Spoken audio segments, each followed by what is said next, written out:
On a sun-drenched Tuesday afternoon in the manicured tranquility of Glenwood Heights, 80-year-old Harriet Washington was pruning the prize-winning roses that lined the flagstone path to her front door. It was a ritual she cherished, a quiet communion with the earth that had grounded her for decades. This peace was shattered by the arrival of Officer Caden Reed of the Glenwood Heights Police Department. Responding to a vaguely worded dispatch about a suspicious person loitering in a high-value neighborhood, Officer Reed saw an elderly black woman in a faded sun hat and dirt-smudged overalls and made an assumption that would end his career. He accused the retired federal judge of trespassing on her own property.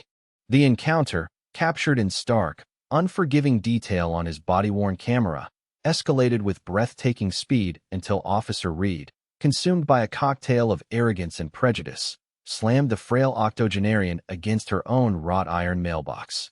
As he twisted her arm behind her back, snarling that she was resisting arrest, he was blissfully unaware that he was assaulting a legal titan, a woman who had helped write the very laws he was now so flagrantly violating. This is the footage of the moment his authority crumbled, his life unraveled, and a community was forced to confront the rot hiding beneath its placid surface. The bodycam timestamp flickered to 14 hours 32 minutes and 7 seconds as Officer Reed stepped out of his patrol car, the car door shutting with a percussive thud that echoed in the suburban silence. The lens jittered as he adjusted his belt, his hand resting instinctively on the grip of his sidearm. His gaze was fixed on the figure hunched over the rose bushes. The house behind her was a handsome two-story colonial, its white paint immaculate, its black shutters gleaming. A pristine lawn stretched out, bordered by beds of vibrant perennials. It was the kind of property that screamed old money, and to Officer Reed's mind, the woman tending its garden did not fit the picture. He strode across the lawn, his boots leaving faint impressions in the perfectly cut grass. "Ma'am," he called out, his voice a sharp, authoritarian bark that sliced through the gentle hum of a distant lawnmower. Harriet Washington straightened up slowly, her movements stiff but deliberate. She placed her pruning shears in the pocket of her overalls and turned to face him, her expression placid, questioning. A pair of reading glasses were perched on the end of her nose. "Good afternoon, officer," she said, her voice clear and resonant, carrying a weight that belied her simple attire. Reed stopped a few feet from her, his stance wide, confrontational. The bodycam captured the deep lines etched around her eyes, the wisdom in her gaze, and the smudge of potting soil on her cheek. Reed saw none of it. He saw a target. "What are you doing here?" he demanded, skipping any form of pleasantry. Harriet's eyebrows arched slightly. "I'm gardening, officer." As you can see, she gestured with a gloved hand towards the roses, their crimson petals vibrant against the green leaves. "These are Don Juan climbers. They require a firm hand this time of year." Reed's lip curled into a sneer. He was not here for a horticulture lesson.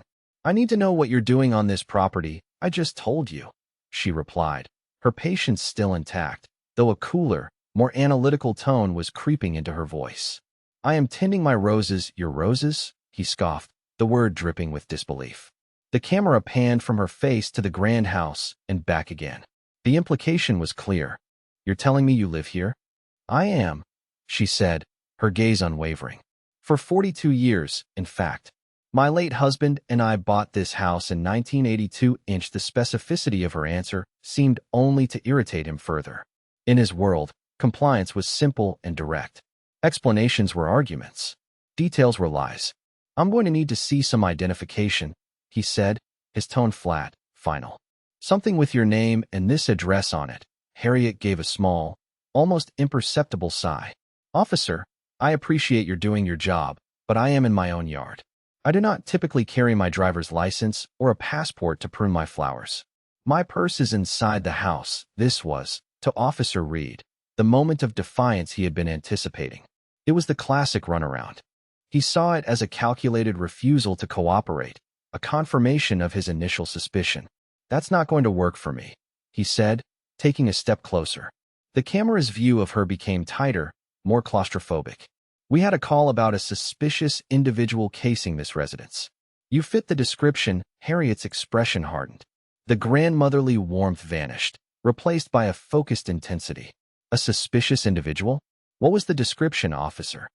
Black female, older, wearing work clothes, he recited, oblivious to the blatant profiling inherent in the phrase. That's not a description, officer.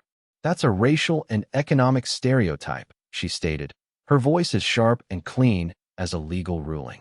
Was this individual described as 5'4", with graying hair tied in a bun, wearing a blue sun hat and green overalls? Was she said to be carrying Felco pruning shears? Because if the call was not that specific, then you are not acting on a reasonable description. You are acting on prejudice. The legalistic precision of her words threw him off balance. Cops like to be in control of the language, to define the terms of the encounter. This woman was talking like a lawyer. It infuriated him. You can play word games all you want, he snarled, his frustration boiling over. You either show me ID that proves you belong here, or I'm detaining you for trespassing until we can sort this out. A neighbor's curtain twitched in a window across the street. The mail carrier, making his way down the block, slowed his truck to a crawl, his brow furrowed with concern. The public stage was being set. You cannot detain me for trespassing on my own property, Harriet said, her voice dangerously calm. That would be an unlawful arrest. I suggest you use that radio on your shoulder to run the property records for 112 Oakmont Drive. You will find the owner is listed as Harriet M. Washington. It's a matter of public record. She was giving him an out, a chance to de-escalate, to save face. He was too deep in his own authority trap to take it. To him, her composure was arrogance. Her knowledge was a challenge. I'm done talking, he announced, his hand reaching for her arm. You're coming with me. Officer, I strongly advise you to reconsider, she warned, her voice dropping to an icy command. Take your hand off me. Now he grabbed her thin wrist. The fabric of her glove bunched under his grip. The bodycam shook violently as he yanked her forward, away from the sanctuary of her rose bushes. For a woman of 80, she was surprisingly steady on her feet, her body rigid with indignation rather than fear. Stop resisting, he yelled, the accusation a preemptive strike to justify his own aggression. I am not resisting, Officer Reed, she said, her eyes boring into his. She had already clocked his name tag. You are assaulting me. Her refusal to cower, to cry out, to be the victim he expected, was the final straw. He shoved her hard. The camera lurched, capturing a blurred image of rose petals and green leaves before swinging wildly to the side. Harriet stumbled, her back hitting the cold, hard metal of her own mailbox with a sickening thud. The sound was sharp, brutal, a punctuation mark on his catastrophic failure of judgment. A small gasp escaped her lips, a sound of pain, not fear. He twisted her arm up behind her back, the joint protesting under the unnatural angle. You are under arrest for trespassing and resisting an officer, he grunted, fumbling for his handcuffs. The world seemed to shrink to the space of that mailbox, the scent of crushed roses and the hot, panicked breath of the man destroying his own life. The bodycam lens was now focused on the side of Harriet's face, pressed against the black paint of the mailbox. Her sun hat had been knocked askew, and a few strands of gray hair had come loose from her bun. The timestamp read 14 hours, 35 minutes, and 12 seconds. A universe of mistakes had been made in under 3 minutes. Pinned against the cold metal, with a sharp, radiating pain blooming in her shoulder and back, Harriet Washington did not scream for help. She did not plead. The part of her that was a grandmother, a gardener, a quiet resident of Glenwood Heights, receded. In its place rose the formidable intellect that had commanded courtrooms and shaped federal law for over 30 years. She took a sharp, controlled breath. Her voice, when it came, was devoid of panic. It was the voice of pure, distilled authority, a voice that could silence a room and make seasoned attorneys tremble. Officer Caden Reed, she began, each word a carefully placed stone in the foundation of his ruin. The bodycam microphone picked up the chilling clarity of her tone, a stark contrast to his own ragged breathing. Your badge number is 714. You are, at this present moment, committing felony assault on a person over the age of 65, which carries a mandatory minimum sentence in this state. You are also engaging in unlawful detainment, as you have no probable cause to believe a crime has been committed. Furthermore, you are violating my Fourth Amendment rights against unreasonable search and seizure, a principle I expect even a rookie officer to comprehend. Officer Reed froze for a microsecond, his hand hovering near his handcuffs. The sheer, unexpected fluency of her legal recitation was like a splash of ice water. He had been expecting pleas, not a prosecutorial indictment. But his ego, bruised and cornered, chose to double down. "Shut up," he hissed, his voice tight with a mixture of fury and a new, unfamiliar flicker of anxiety. "You can tell your story to the judge." A dry, mirthless chuckle escaped Harriet's lips. The sound was so out of place, so utterly confident, that it was profoundly unnerving. "Oh, officer," she said, the irony thick in her voice. "You seem to be under the misapprehension that I need to wait to speak to a judge. I am the one who tells the judges what the law means." She shifted her weight slightly, a movement of excruciating discomfort that she bore with stoic resolve. "Before you attach those cuffs and compound your liability into the seven-figure range, I want you to listen very carefully. My name, as I told you, is Harriet Washington. You can spell it Weshington. If you had bothered to run the name through any legal database, not just property records, you would have discovered a slightly more detailed biography. Across the street, the neighbor's front door opened. A man stood there, his cell phone held up, its dark screen a small, accusing eye. The mail carrier had parked his truck and was now standing on the sidewalk, his own phone to his ear, his voice urgent and loud. Officer Reed was no longer just dealing with an old woman. He was the star of a public spectacle. "I don't care who you are," he repeated, but the words lacked their earlier conviction. They sounded hollow, a desperate mantra against a rising tide of doubt. He fumbled again with the cuffs, the metal clinking nervously. "You should care, Officer Reed." Harriet's voice cut through his panic. "You should care a great deal. Because I am Judge Harriet M. Washington, retired, from the United States Court of Appeals for the 10th Circuit. I was appointed to the federal bench by President William Jefferson Clinton in 1995. I served for 25 years. I have written the majority opinion on 17 cases involving the doctrine of qualified immunity, the very legal shield you are likely hoping will protect you from the consequences of your actions today. I assure you, it will not silence." The only sounds were the distant drone of the lawnmower, the frantic chirping of a bird in the oak tree overhead, and the sudden, sharp intake of Officer Reed's breath. The bodycam captured the slow, dawning horror that washed over his face, reflected in the polished surface of the mailbox. His eyes, wide and unblinking, were fixed on the reflection of the woman he was manhandling. The name, the court, the presidential appointment. It was a cascade of information so specific, so weighty, that it shattered his reality. This wasn't just some mouthy civilian who had watched a few legal dramas. This was the source code. Judge. A federal judge. His grip on her arm went slack. The pressure on her back eased. The bodycam view stabilized as his entire body went rigid with shock.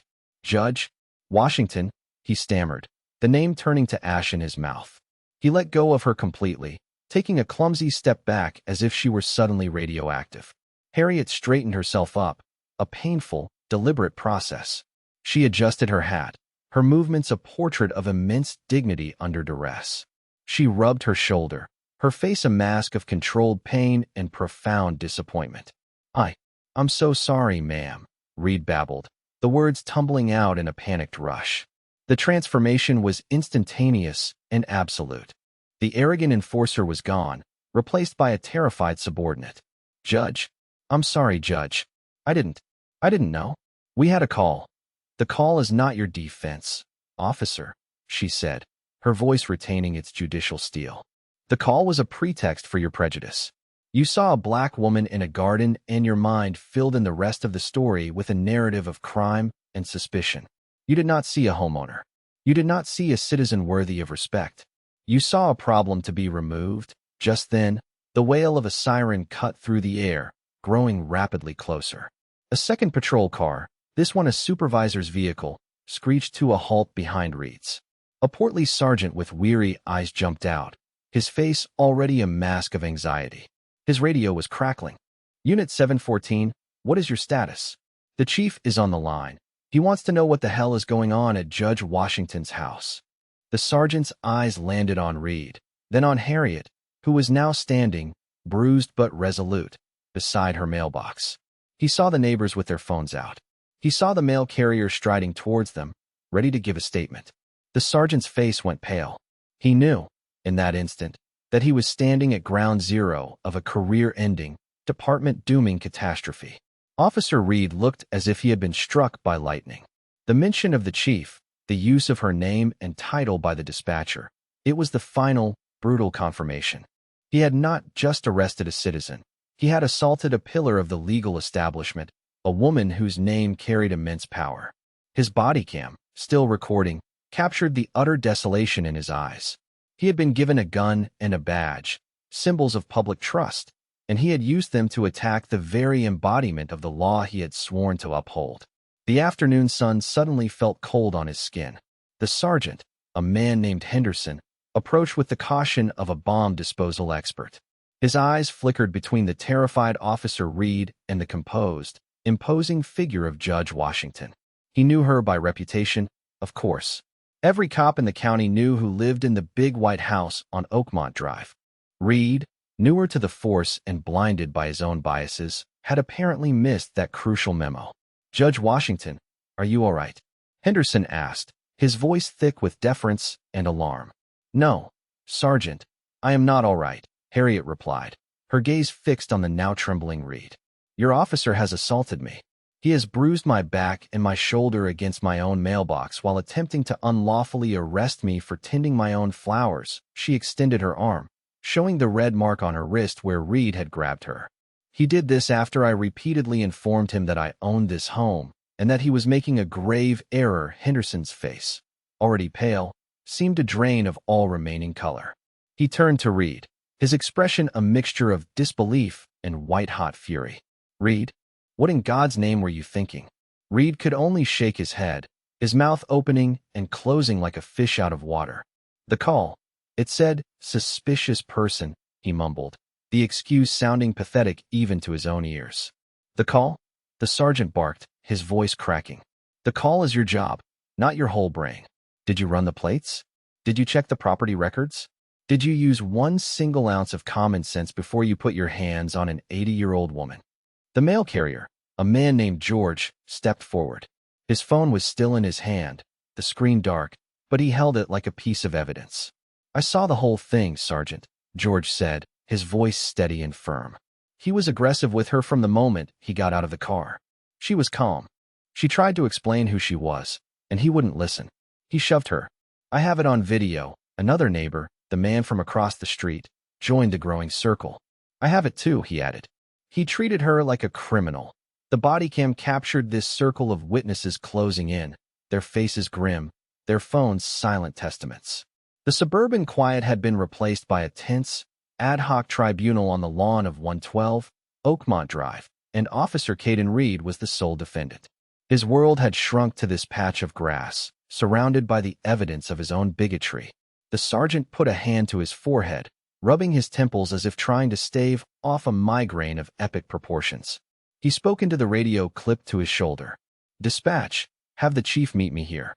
And get EMS en route to check on Judge Washington." "That won't be necessary," Harriet said, her voice cutting through the chaos. "I do not require an ambulance. What I require is your officer's badge and service weapon. He is a danger to this community and a disgrace to his uniform." Her words landed with the finality of a gavel strike. She wasn't asking, she was directing. In that moment, she was not a victim. She was the highest legal authority present, and everyone knew it. Sergeant Henderson looked at Reed, whose face was now a mask of pure despair. "Reed, give me your weapon," he commanded, his voice flat. Reed's hands trembled as he unholstered his Glock and handed it over, grip first. The gesture was one of utter surrender. He then fumbled with the clip on his badge, his fingers refusing to cooperate. Henderson, his patience gone, reached over and unclipped it himself, snatching it from Reed's uniform. The bodycam recorded the small, tearing sound of the Velcro as the nameplate was ripped from his chest. Caden Reed was being stripped of his identity, piece by piece, on a sunny lawn that smelled of freshly cut grass and roses. His supervisor then turned to him, his voice low and venomous. "Get in the back of my car. Now, don't say another word." Reed, a ghost in a blue uniform, stumbled toward the supervisor's vehicle, the picture of a man whose future had just evaporated. As he was placed in the back of the cruiser, the chief of police himself, Frank Miller, pulled up, his unmarked sedan screeching to a halt. He was a man in his late 50s, with a politician's smile that was nowhere to be found. His face was ashen. He bypassed the sergeant and went straight to Harriet. "Judge," he said, his voice strained. "Harriet, I am so sorry.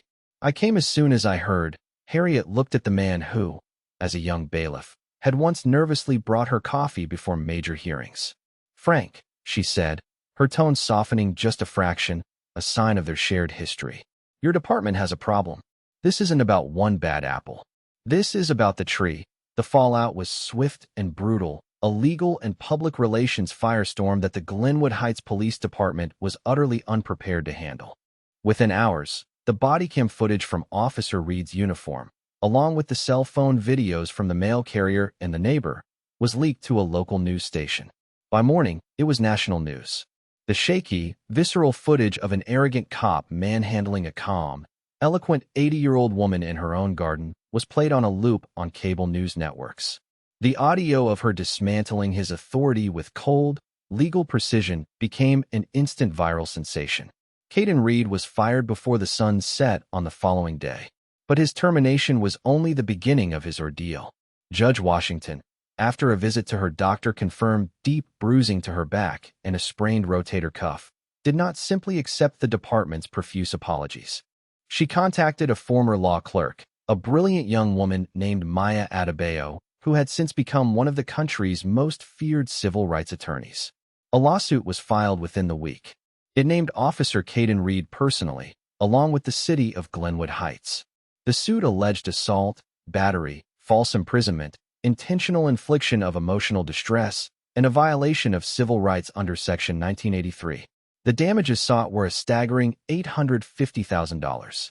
The city's attorneys, facing irrefutable video evidence and a plaintiff with unparalleled legal credibility, knew they had no chance. They urged a quick settlement. The city council, facing a furious public and a media onslaught, agreed. They settled the lawsuit for the full amount, issuing a public apology that was read on the steps of City Hall. The settlement money was a crippling blow to the city's budget, but for Caden Reed, it was a life-altering cataclysm. The city's indemnification policy did not cover officers fired for gross misconduct and willful violation of rights. He was personally liable for a significant portion of the settlement. The sum was far beyond his means. His life savings were wiped out. His wages were garnished for the foreseeable future. He was forced to sell his home. The lawsuit didn't just take his money. It took his reputation, his future, and his ability to ever work in law enforcement again. He was blacklisted, his name a permanent stain on state and national databases. The man who had sneered at a woman for her simple clothes found himself stocking shelves on the night shift at a grocery store, haunted by the quiet, commanding voice that had announced his professional death. But Judge Washington's objective was never purely financial or punitive. It was systemic. Her connections, forged over a lifetime in the highest echelons of the justice system, were activated. She made a single phone call to a friend at the Department of Justice. Within a month, the DOJ's Civil Rights Division launched a formal pattern or practice investigation into the Glenwood Heights Police Department.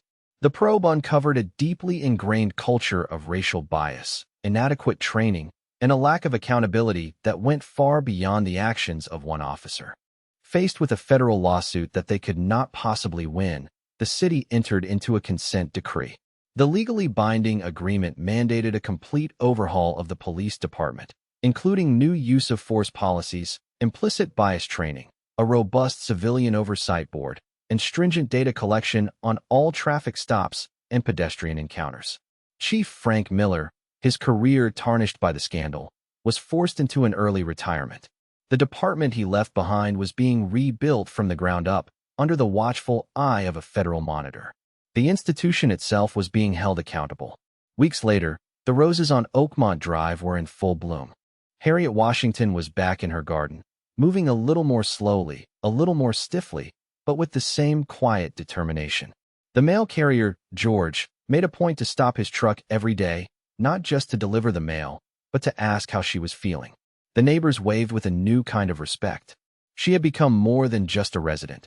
She was a symbol of resilience and justice. One afternoon, as she was carefully deadheading a spent bloom, a young black girl and her mother, who lived a few towns over, stopped on the sidewalk. The mother pointed towards Harriet. "That's her," the mother whispered to her daughter. "That's the judge. She's the one who stood up to them." Harriet heard them and looked up. She offered a small, warm smile. In that moment, the victory wasn't the $850,000 settlement or the firing of a corrupt officer. It was the knowledge that her stand had resonated, that it had planted a seed of hope and empowerment. She knew that her status as a federal judge had afforded her a level of protection and recourse that an ordinary citizen might never have received. That was the bitter irony, the deep, systemic injustice that still gnawed at her. But as she watched the young girl look at her with wide, admiring eyes, she felt a flicker of something powerful. Justice, like her roses, required constant, patient, and firm cultivation. And on that day, in her garden, under the warm afternoon sun, she felt that something new had finally begun to grow.